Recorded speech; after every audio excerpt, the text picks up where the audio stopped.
Es hombre de ideas raras. Le entusiasman determinadas ramas de la ciencia. Domina la anatomía y es un químico de primera clase. Es muy voluble y excéntrico en sus estudios, pero ha hecho un gran acopio de conocimientos poco corrientes, que asombrarían a sus profesores. Hay ocasiones en que no se mueve el laboratorio desde la mañana hasta la noche. Para mi gusto, Holmes es un poco más científico de la cuenta. Casi toca la insensibilidad. Yo llego incluso a imaginármelo dándole a un amigo suyo un poquito de alcaloide vegetal más moderno por puro espíritu de investigador que desea formarse una idea exacta de los efectos de la droga. Para ser justo, creo que él mismo la tomaría como con idéntica naturalidad. Su pasión es lo concreto y exacto en materia de conocimientos. Llega hasta golpear con un palo a los cadáveres en los cuartos de disección para comprobar qué clase de magullamiento se puede producir después de la muerte del sujeto. Se lo he visto hacer con mis propios ojos. Ahora, ¿qué es la ciencia? ¿Y por qué la ciencia tiene que utilizar estos métodos? ¿Por qué Holmes representa un espíritu científico demasiado científico? Bueno, mi nombre es Sol y si quieren saber qué es la ciencia, quédense para este nuevo Planeta de Delfos.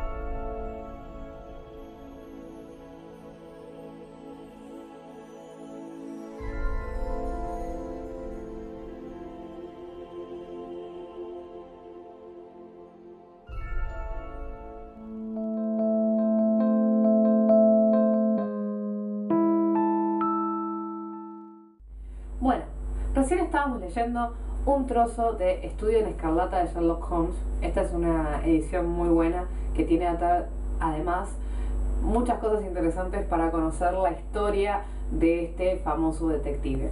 Bien, si nosotros nos vamos a la época de Sherlock Holmes, o sea, nos retrotraemos al siglo XIX, no del Sherlock Holmes de ahora, aunque es una gran adaptación la de Sherlock, pero si nos ponemos a pensar qué es ciencia o a partir de lo que era ciencia en el siglo XIX, vamos a ver que la ciencia en el siglo XIX tiene una idea de lo que es ciencia y la ciencia en sentido clásico en la época de Aristóteles tiene otra idea de qué es la ciencia. Hoy lo que vamos a hacer en el Planeta de Delfos es averiguar cuál es cuál.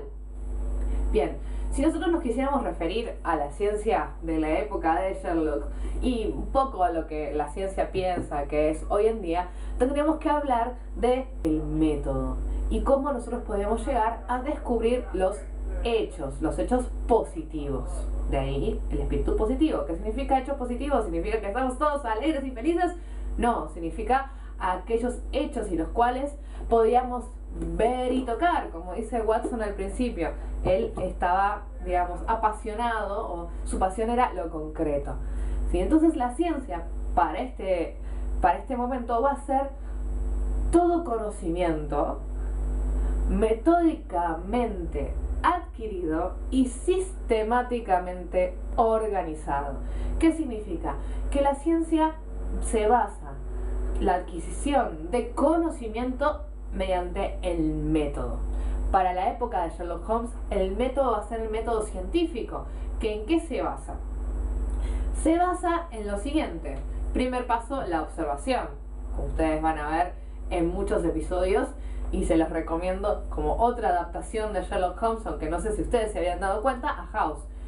Primer paso es la observación. Si se acuerdan, House tiene un pizarrón al costado donde va diciendo cada una de las cosas que se van observando y cada una de las hipótesis que luego se formulan después de la observación del paciente. What ties both these conditions together?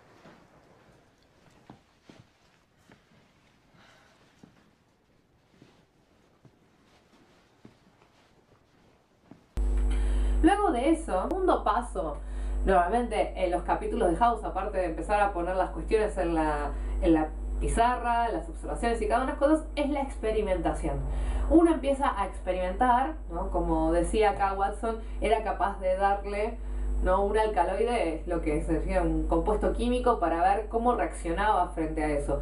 Y en los capítulos de House nosotros vemos eso. O sea, House prueba soluciones según la hipótesis en base a las observaciones que han hecho para con el paciente. A veces funcionan, a veces no. Si las hipótesis no funcionan, entonces se corta eso y se vuelve a empezar con una nueva hipótesis.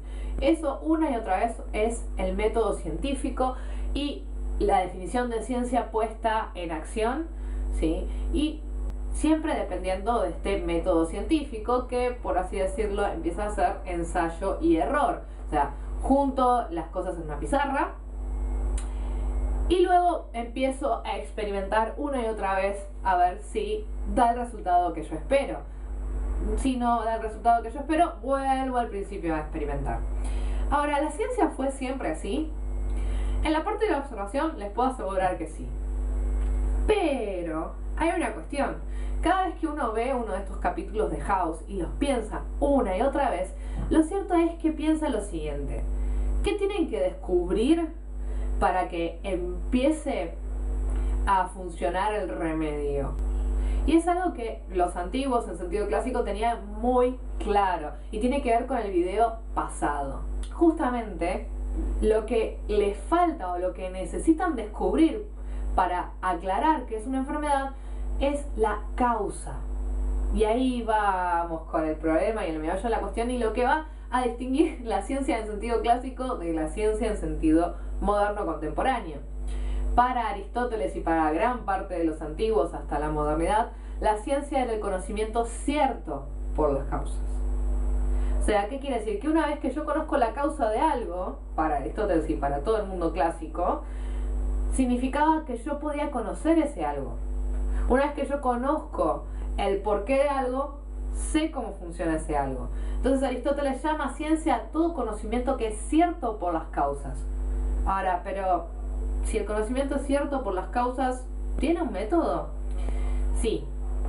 El método de la ciencia en sentido clásico es uno que nos acompaña y también acompaña la ciencia en sentido contemporáneo y moderno. ¿Y cuál es ese? La lógica. Sí. Como dice el profesor en las Crónicas de Narnia, es pura lógica. ¿Qué significa? Que para el científico clásico e incluso el científico moderno, para House, tiene que pensar de manera lógica. ¿Qué significa? Unas ciertas reglas. En primer lugar están los primeros principios. El principio de no contradicción, que una cosa no puede ser y no ser al mismo tiempo bajo el mismo respecto. O sea, sabemos que si es una enfermedad no va a ser otra enfermedad.